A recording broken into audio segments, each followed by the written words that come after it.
Hi everyone, hope you're all doing well. Here's the first in hopefully an extensive series on my new project, which is a 6mm 30 Years War project.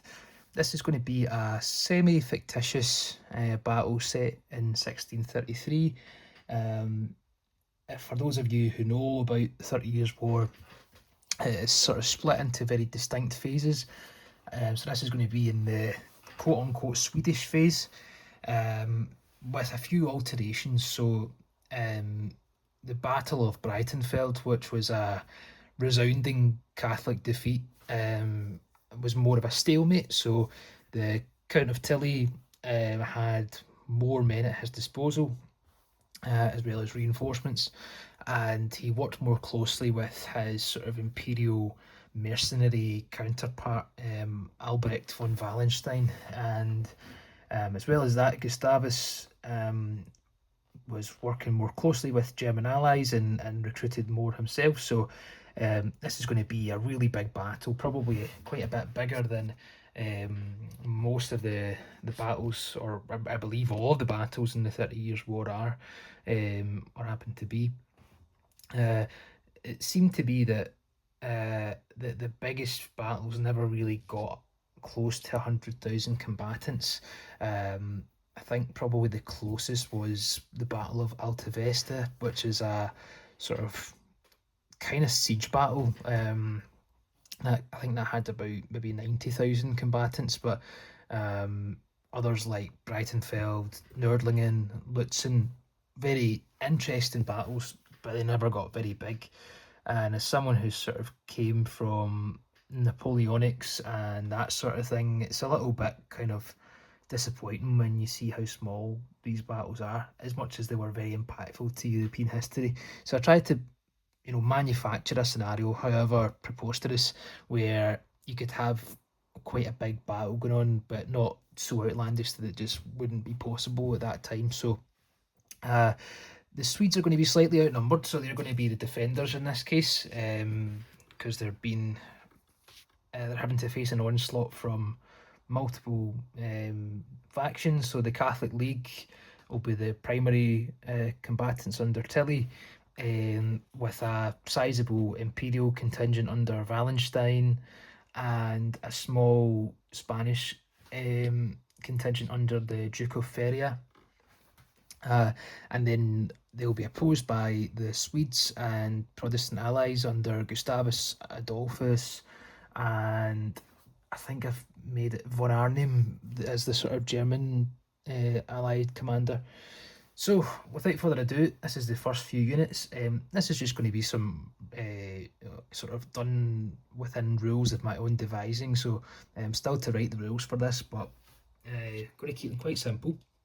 So, this is one of the first Catholic units I've painted, and this was the first unit of the whole project actually. So, these are all from Bacchus 6mm, and I've made the pikes out of brass rod. I think it's 3mm or 0.3mm brass rod. I can't remember. I'll put that in a future video if I can find it. Just bought it off Amazon, and it's really easy to cut. These are all just 2cm pikes. Just thought they would look good at that sort of size. And I made some base labels as well. So I've cut out dozens of these for the project as a whole. Behind them is the first Imperial unit, so the Gallas Brigade. So fairly uniform, but just some variations here and there and little spot colours to make it interesting. Obviously these guys are allied to one another, but I've done it in such a way that hopefully the pike units can sort of intermesh when fighting each other, so you get that sort of push of pike simulation that makes the period so cool. So that's the sort of two Catholic Imperial units I've done so far for infantry.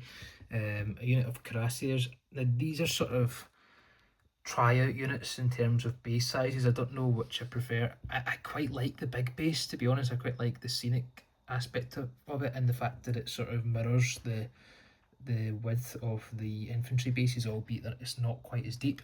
But we'll see. If I'm not sure, I'll maybe just rebase these guys at some point. So this is the Swedish Yellow Brigade back here. I've just realised that I've missed some sand in between these guys, so I'll go back and redo that at some point. And this is a unit of arquebusiers. Normally I spend a lot more time in detail in painting miniatures, but I'm just like blocking in colours here just to make them look sort of presentable on the tabletop.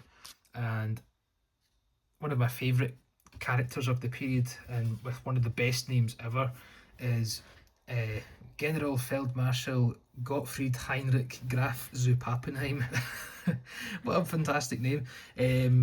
He's the sort of Catholic and then later Imperial cavalry wizard slash psychopath who created absolute hell for everyone that he fought against, and he was killed at the Battle of Lutzen.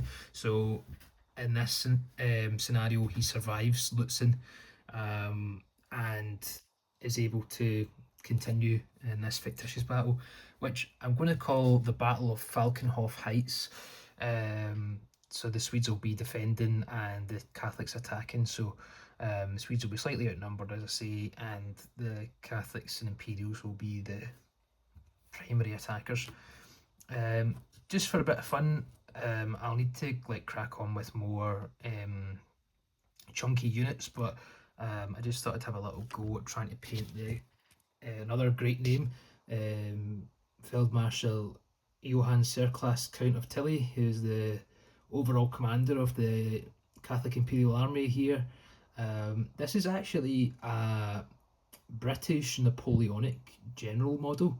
I just took a Dremel and buffed off all the epaulets and whatnot, and then he was actually carrying a bicorn, and I've just drilled it so that it looks like a Bible. It's like a rectangle rather than a bicorn shape. So a little bit of imagination there, but I think it works quite well in making a sort of rough facsimile of Tilly, and then he'll have some hangers on his base to make it look a bit more interesting. But yeah, so hopefully this will be a very big and extensive project, and hopefully a nice colourful one as well. I'm liking how it's coming together so far, but let me know what you think about the cavalry bases, which size I should go for, as I'm still kind of figuring things out as I go along.